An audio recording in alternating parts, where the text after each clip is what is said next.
Hello, welcome to yet another episode of Beyond the Present podcast. My name is Daniel Mulligan, and I'm here joined by Poujix, live from Toronto. Hey there, my man. How's it going? Life is fantastic. How are you? I am doing terrific. And we got our guest, Ali Madi, back from guess what? From Las Vegas. Hey there, my man. How's it going? I'm good. How are you? Just really tired, man. I know, man. They say what happens in Vegas stays in Vegas. And I'm not going to ask you what you did there. Trust me. Well, actually, I do want to ask you what happened. I'm kind of curious. So why don't you tell us first about Las Vegas? How was your trip there and how long you stayed? And overall, how much you enjoyed your stay in Las Vegas? Yeah, for sure. So I flew to Las Vegas from San Francisco.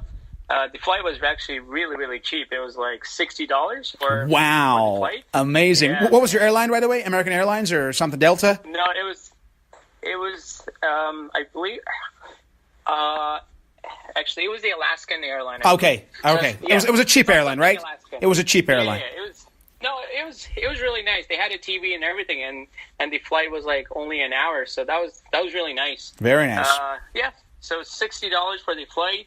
The hotel was like I remember it was so it was three of us, and we stayed for 3 nights. So it was about $400.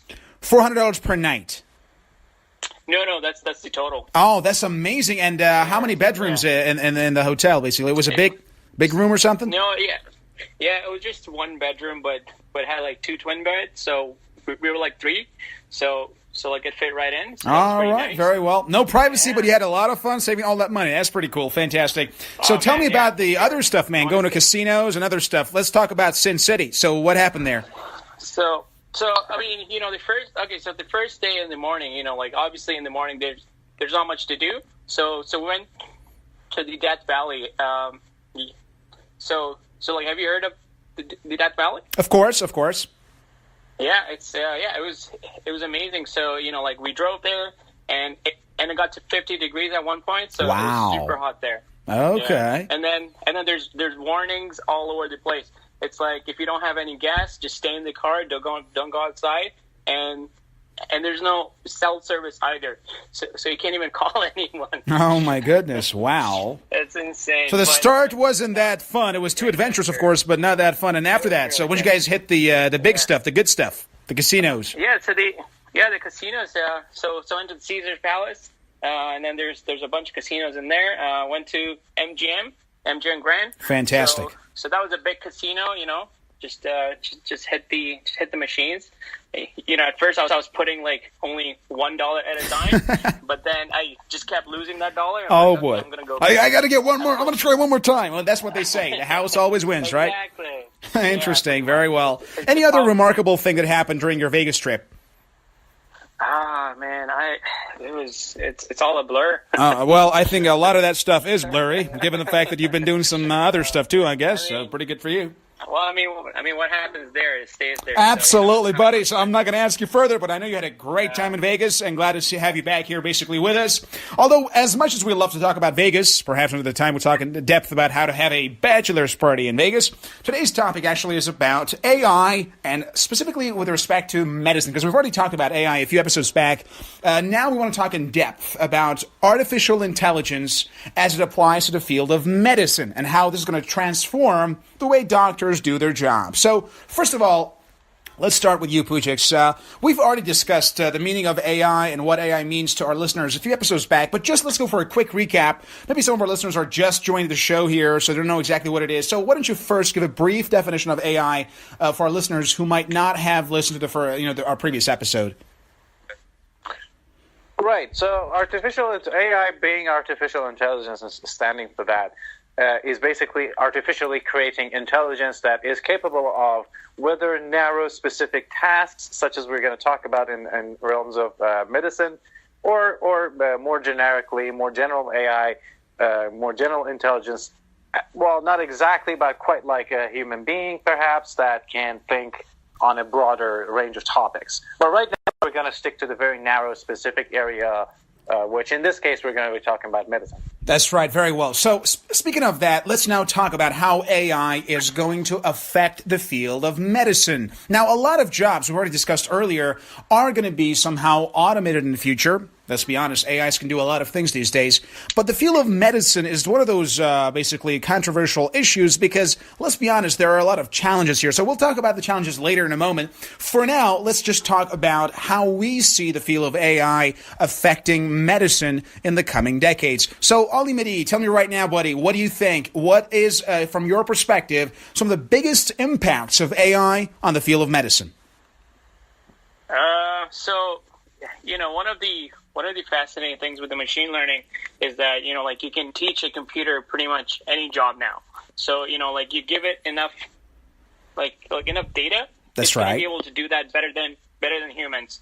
And then right now it's actually happening right now where they're providing a lot of data to computer how to perform an operation.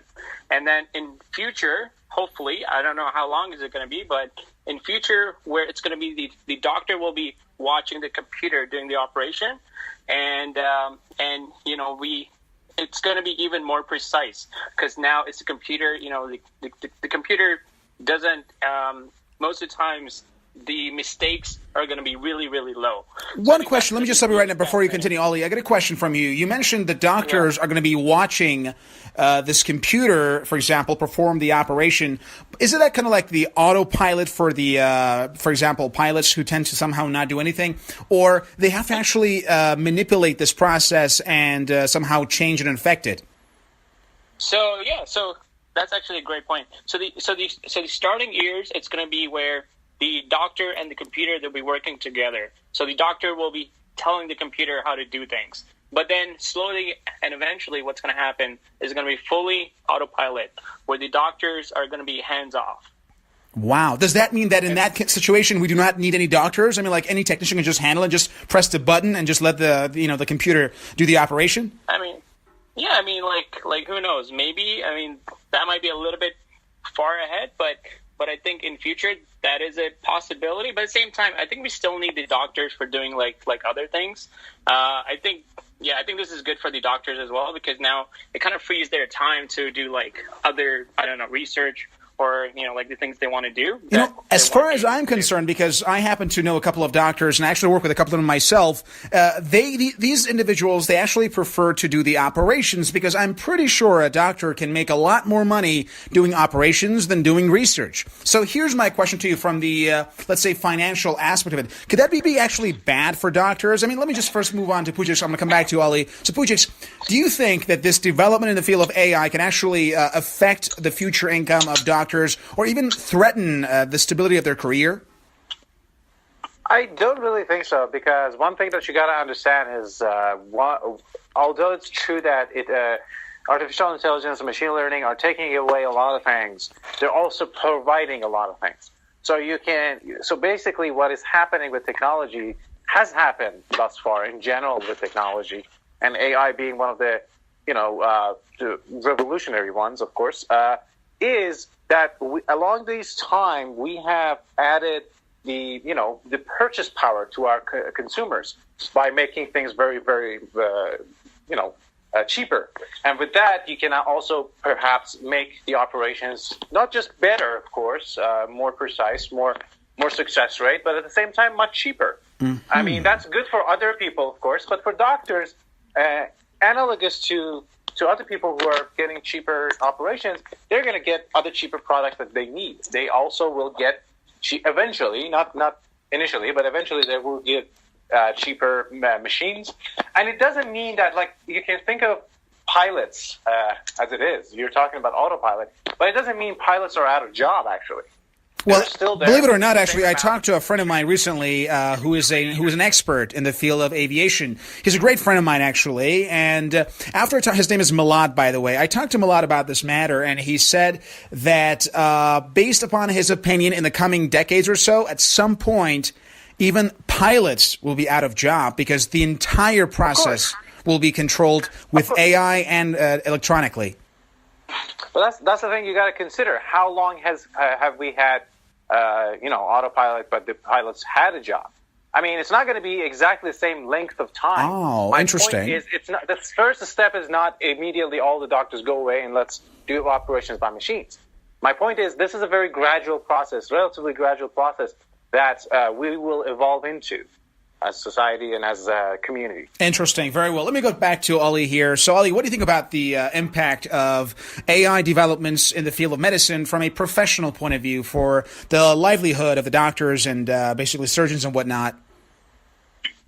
Well, I mean, like these are hard things to predict, but I think one of the things that could possibly happen is that the doctors working with computer scientists. I think at the end of the day, it's not about doctors going away because the doctors still have a lot of knowledge about the human, like human body, things like that.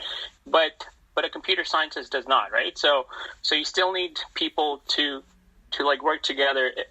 It's going to be more of a merging of two industries instead of just doctors just going away. Because I think doctors still have a lot of things.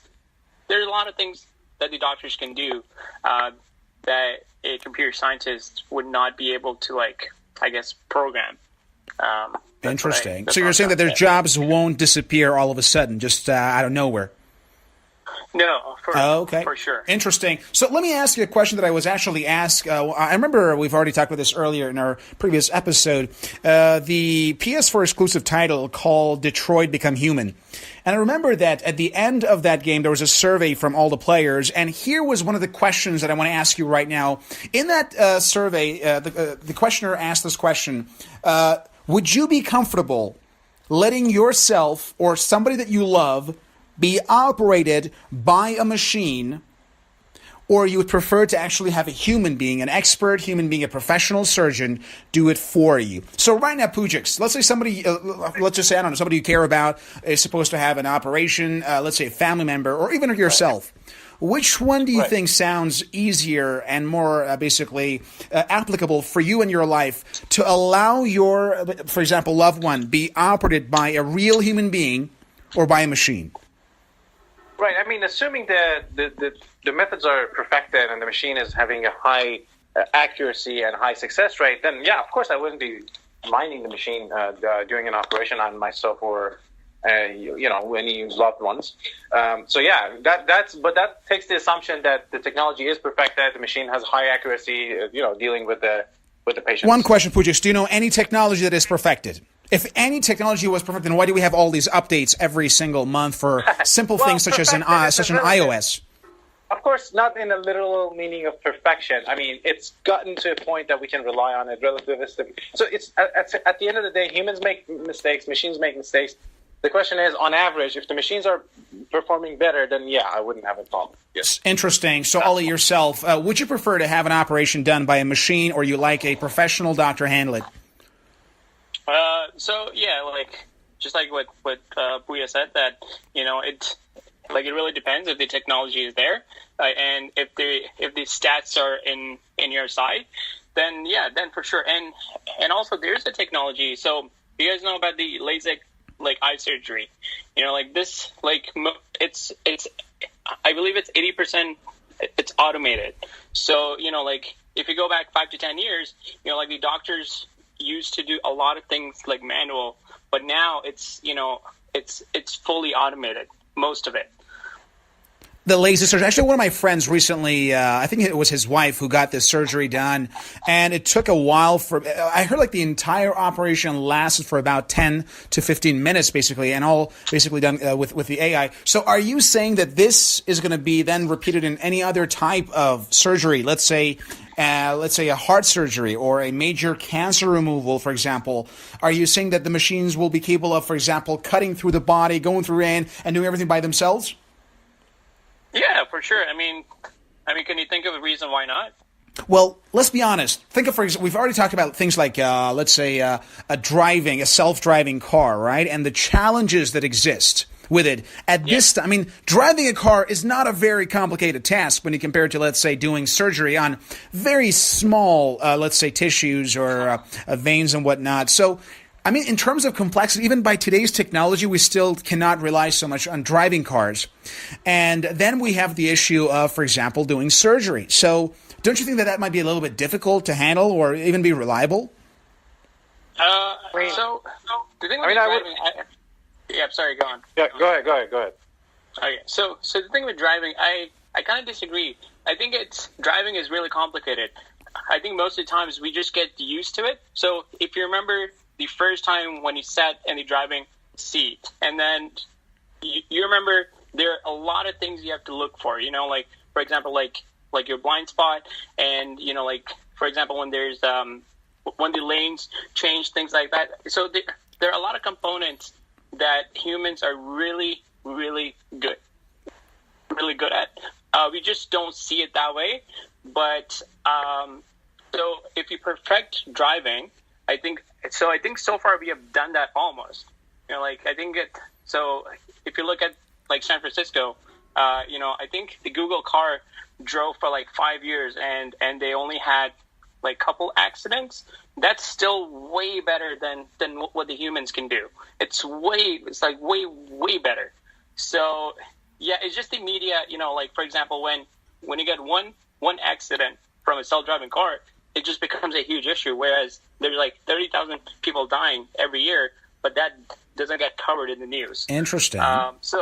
So I think the technology is getting better at a much faster rate than we think. And yeah, I just feel like I think computers are doing a lot of complex things even right now. Fantastic. So Poujix, want to say something about this matter? Yeah, I was pretty much gonna, sort of give the same argument that, first of all, our algorithm of how we quantify something to be perfected or not perfected, or being good or bad, or how like great the self-driving car is, our general public's algorithm is not really correct, because the algorithm is, okay, how many times do we hear about the bad news? Whereas if, as Ali mentioned, if some human driver goes into a car accident, especially the minor ones, nobody's like never covered in news, because that's not considered news. So yeah, it's not a good correct algorithm to define whether machines are actually driving better than men. I believe on average they are currently driving better than men, and the reason that we don't have them is because we haven't integrated it in our societies. And again, with the LASIK surgery, that's a fairly sophisticated. I mean, I don't know the procedure, but I'm assuming that's a fairly sophisticated procedure. But they are, sort of mastered it. And I cannot see any reason. I don't know when, but given enough time, I cannot see any reason that why couldn't be done, the heart surgery or sophisticated surgeries as well. Interesting. Now that we were talking about this issue of technology, and we already mentioned one video game, let me mention another one that is somehow relevant to this issue. Given the fact that most video games are targeted to a younger audience, they talk a lot about these things, which are quite interesting for this generation especially, and that was the game Watch Dogs. And in part of that game, I remember there was a part where you could actually hack the battery of the heart of that old man who was suffering so much from a heart disease and stuff. And by hacking it, it could actually kill the person. So let's talk a little bit about hacking, basically, medical AIs and how they would actually cause problems for patients and doctors alike. So, Ali, what do you think about this matter? What if, for example, this AI technology is hackable, right? So what if this could be abused in many ways? For example, let's say some whiz kid in China starts messing around with the AI algorithms of famous, John Hopkins hospitals. And at that time, there's a serious problem for the patients. There are deaths and whatnot. So what can we do? Because you cannot hack the brain of a surgeon, right? But you can easily, and I mean easily, hack anything computer related, right? So what about the security aspect of AI applied to medicine? Because in the field of medicine, we're talking about the lives of people, literally and metaphorically. So what do you think about this matter? What should be done about making sure this future technology will be safe and secure? And how could it be how can we protect this against hacking, for example? I think that's something that the computer scientists have to solve to make it as secure as possible. I think this is true for most technologies where, when a new technology comes in at first, it has a lot of the weaknesses that, people are going to be, using. One example would be, for example, when the airplanes, when the airplanes, were invented, it was used for the good, everything was done. But then I guess the inventors would have not imagined that someone could take this and then fly it into buildings, right? So so I think every technology, you can use it in a bad way, and I think time would fix that. Interesting. That was a great 9/11 basically backdrop. I liked it. Let's move on to Poujix here. So what do you think about this matter, about the security issues that will inevitably arise once AI becomes the norm in hospitals? Yeah, absolutely. That's very true, and that's been true of the e-commerce business as well, and still is. I mean, that's a concern. Like, a lot of people's money, and it can break the financial market very easily. So of course there's a issue there, and it's going to be perfected. But then I want to drag your attention towards some phenomena in cryptography called quantum cryptography. Would you please explain that a little bit, because I have no idea what that means? Right. I mean, I'm not an expert on the field either. It's one of the features of quantum mechanics that is used in cryptography. So basically, for example, when I'm communicating with you right now in a digital world, we both have the authentication of the communication that is being passed. So we have the access via, let's call it the password. So I have the password, you have the password. We call it end-to-end encryption, meaning that I encrypt the data, send it to you. You have the key, you open it, you have the password, you open it, and you know what the content is. That's right. So that's typical description of the encryption method, right? Yeah, this is a very generic encryption method. Now, that's right. The problem with that is sometimes you can intercept a message. If you don't have the encryption key, you cannot decipher it. You cannot say, okay, what does it mean? Even if you intercept the message. But then you can also intercept the encryption keys, which is a little bit of an issue in a traditional way of encrypting. In quantum cryptography, the good thing is, even if you do intercept the encryption, it wouldn't really matter, because you technically can intercept it. Because as soon as you interact with the encryption, because of the nature of quantum state of matter, it will change its identity. It's not going to be the same thing. That's the feature that quantum has. So as soon as you observe a particle, for example, it's not at the state that it was originally. You've changed the state of that particle. So it's impossible, in a sense. It's virtually impossible to break quantum cryptography. Of course, it has its own challenges, which I'm not too familiar with, which they are being researched and perfected. Actually, I know a professor, Vadim, I forgot his last name, in University of Waterloo, that is doing this very elaborately. And yeah, so that's one of the areas that is going to become very interesting and very dominant very soon. Interesting. So are you saying that because of the development of technology of encryption, let's call it quantum encryption, there will be a lot less hacking in the future? It would become extremely more... So the challenges would be different challenges. It would be virtually unbreakable via the ways that it's being done right now. It might be different challenges, of course, but then it's a layer harder, for sure. Wow, interesting. So we've talked so far about the issue of AI in the field of medicine. Let's talk a little bit about how AI can actually change basically the very facade of medicine and seeing patients and helping them. So let me first start with you, Ali. Imagine you have access to a Siri-like medical advisor 24/7. Do you think that will be reliable? And how would you what do you think this availability of let's say, Siri-like medical advisor in anything, in any area of your life can actually help you? So with Apple right now, they actually do something similar even right now. So if you get the Apple Watch, what happens is that all your data about your heartbeat, all the pattern, it's sent to the cloud, and if there's any sort of if there's any sort of behavior that's not normal, it gets flagged. Wow. So it tells you, hey, your heart is not normal. You should see a doctor. For example, this can avoid things like heart attacks, or even things like, I don't know, like for example, you go up the stairs, maybe for only 5 stairs, but your heartbeat is crazy high. That means something is wrong. So you have to see a doctor. So this is happening right now with the Apple Watch.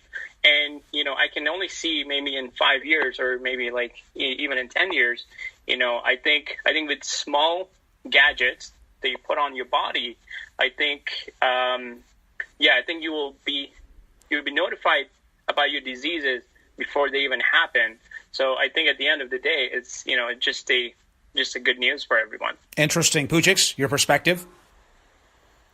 Yeah, I mean, that's very interesting. And as Lee mentioned, it's already happening. It's just going to be more integrated, of course.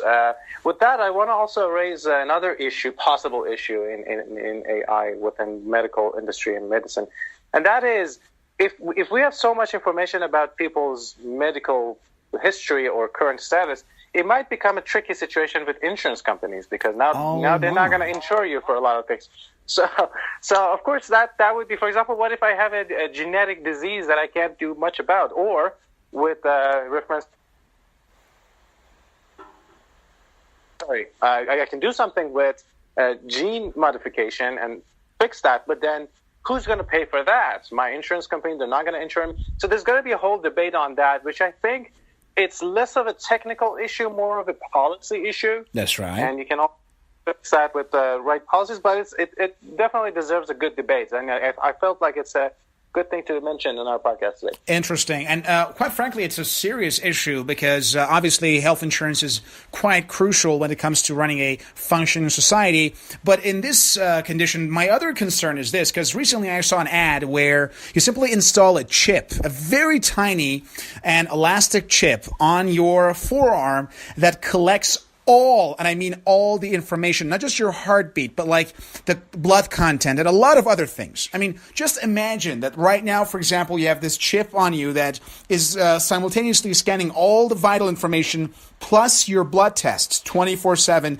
that kind of stuff. This is really, really incredible, which I thought a lot. Imagine like you are in the vicinity of a source of a certain virus and you get a warning, dude, there's like this virus around, be careful, turn around. I mean, that could have a lot of great impact on you, for example. Or let's say, for example, you're having fun with a lady and she's like, I'm all clean. And then there's a boom, this chick's got some problem, get out of there. So overall, you have a great chance of being able to protect yourself in various situations, both Las Vegas-ish and not. And because of this, I really believe that it's a great chance. However, I'm also concerned about one thing, and that is privacy. I mean, dude, up until now, I mean, we all know that our phones could be easily tapped by the governments, by the hackers and whatnot. So imagine that right now the only thing they can do is to track our location and position and the content of our cell phones. But imagine when people can literally track you 24/7 about everything, including like the content of your blood 24/7. How about the privacy issues that will arise as a result of this advancement in the field of medicine? Right. I mean, that's a good debate, and I think, again, as I mentioned, like with respect to hacking, we have technical solutions. I mean, we're working on it in a sense, but when it comes to policy, then that's a debate. Like that's also very important. But right now, as you mentioned, the data privacy is also a matter of, okay, what do we do with the data privacy? There's a whole conversation going on in our societies. So, yeah, of course that has to be addressed, but I think that's more of a policy issue rather than a technical issue. Interesting. And Ali, your perspective? Yeah, I mean, so the thing with the insurance is that, like right now with the car insurance, there's some companies where you can install an app on your phone and it tracks your driving pattern. And so that's good and bad. Like, for example, if you are a good driver, that means that you get discounts that most people would not get. So right now the car insurance is really high. It's because of like few people who get into a car accident and then they pretend that they're injured. So because of like few people, everybody has to pay a lot of premium. So I think with these kind of like policies, I think it's going to help a lot of people in terms of like just keeping their insurance down. But at the same time, I think maybe something similar with the health. Like for example, if you have nothing to hide from your insurance company, then I think it will be in your best interest because you'll be getting a much lower rate than most people. And the thing with the insurance, I think that's more like a USA thing.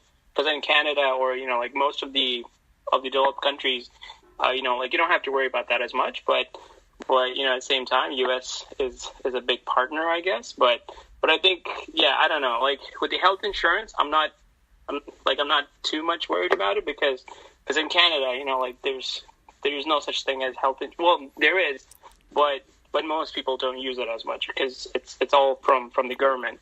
But I think it will be really interesting in terms of how the government. So the biggest thing with the privacy is that how the government will work with these companies, because you can't trust the government either, because you can't just be like, okay, the government is the big brother, like he's going to make sure that all our data is secure. But that's not true, because the government could use that data against you. But then you can't trust the companies either. So it's kind of like, okay, who do you trust? Wow. And you guys talk about this one. We're running out of time here. Just wanted to address the last issue, which is the pharmaceutical industry, because that's, of course, linked directly to the medical industry. And I want to know, imagine like these AIs, of course, they're great into pattern recognition and whatnot. What if these AIs are like literally paid for or bought by large pharmaceutical companies who will then advise their patients to take these medicines that might not necessarily be that important or even necessary, but of course, because of the fact that money talks, it could actually compel a lot of patients to take their medicine and whatnot. So the last question I got from you, Poujix, is about AI and the field of pharmaceuticals and generally giving people medications. Do you think that will have a positive or negative impact on the industry? Right. I mean, that depends on how it plays out, I believe. And that what I mean by that is, so look, you can look at it this way. If you have one person, for example, doctor recommending you something, and you can't ask for a second opinion, then you're stuck with that, right? And then that person can be manipulated. That person can be corrupted, and gives you advice that maybe it's not in your best interest, but rather in the pharmaceutical company's best interest or something like that. Yeah, of course, that's a way. But then you can have multiple doctors, for example. You can ask for a second opinion, and if you're not sure, go ask for a third opinion or whatever. So the point being, then my answer to that potential problem is democratization of these AIs. And we talked about it briefly in one of our cryptocurrency. Exactly, the decentralized world. Yeah, exactly. In the blockchain technology episode. So yeah, I mean, if it's only one AI bot, yeah, it can influence a lot of things. But thankfully, that's not what we have in general in artificial intelligence world. But if somebody's like one pharmaceutical company or some pharmaceutical companies are selling you products and their AI is suggesting that, and there's no check on that, then that's an issue. So, I mean, I don't know exactly how you can do that. I haven't really read into it, but I'm pretty sure the answer to that would be the democratization of the technology. Fantastic. And Ollie, your perspective? Sorry, I was on mute. That's right. Sorry, I missed the original point. Sorry. That's right. So we're talking about the pharmaceuticals here and how AI can affect the pharmaceutical industry. So from your perspective, how will this affect, let's say, prescriptions that we get from, let's say, AI doctors? That's a good point. I have no idea. I haven't thought about it as much, but I think with the pharmaceutical, I think with the AI, it can make a huge difference in terms of like maybe with the doctors, right? When they're experimenting with new pills, right? That's right. I think it could help them to maybe, I don't know, like have data from history and then just run that and just see, okay, like for example, like I'm not an expert, but like let's say there's some chemical that works really well with your headache. But then, like maybe you have another condition that you can't take a pill during headache is because you might be maybe, I don't know, like maybe you have a second condition. So combining like a blood pressure, for example. Yeah, exactly. So combining those two conditions and using AI, I think that's doable. But again, I can't comment as much, but I think there's huge possibilities. Fantastic. And with that, we're running out of time here, so let's go for a final comment. So, Poujix, after all that we talked about AI in the field of medicine, what is now your conclusion for our listeners? Yeah, I mean, we talked about, like as Ali mentioned, there's like lots and lots of opportunities and possibilities, and that's great. And but with that, we're stepping into a unfamiliar realm, which we have not sort of experienced in our past, not exactly at least. So with that comes its own challenges, as we talked about a few of them: the privacy, the hacking, the potential corruption that can come with it. Those are the challenges that, beside the first one, which was hacking, they're mostly policy issues. So as a community, we got to select, or a couple of communities, computer science communities, technological community in general, and pharmaceutical community, medical communities, etc. Got to sit down together and come up with ideas on how we can prevent bad things essentially from happening or minimizing them, rather, because, well, I guess there's no absolute. Things might happen eventually, but then the point is we want to make it as minimal as humanly possible. Fantastic. Or AI-ly possible. That's right. Very well. And let's move on now to Ollie. What is your final comment for our listeners? Just in general, I think AI is really beneficial in terms of like what it's going to do. I think a lot of people don't really see that. A lot of people see the bad side. I think people need to like chill out. Wow. because I think AI is, as we talked about things, like how it's going to improve everything. And then you see 10 big benefits, and then one guy is going to come up is like, oh, but there's one bad thing about AI. And then everybody, loses their mind. Like, no, we can't do this now. So I think, with AI, the future is going to be much more brighter. But at the same time, I think we need to start having the tough conversation in terms of the privacy, right? I think those conversations need to happen in terms of like, who do we trust, right? Do we trust the government or the companies? And then also the conversation around like the self-driving cars, right? Like for example, there will be some case scenarios where the car has to choose between two humans. Like, for example, if it's driving on a road and there's someone on the street lying on the street.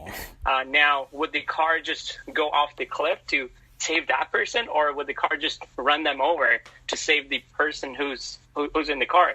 Wow. So I think those kind of things, because we are dealing with a computer now, because computers are so fast, they can make those choices. Before, it used to be humans. Humans would be like unconscious decision, but with computer, it's someone like sitting at the computer and programming. They're saying, if a person on the road, drive over. So, wow, just imagine. I can guess who was going to be killed here. All right. Right? So, very well. Or maybe the programmer would just do like 50-50. I don't know. Wow. How about just kill both of them? Get it over with. That's the most efficient approach. All right, I like it. Very nice.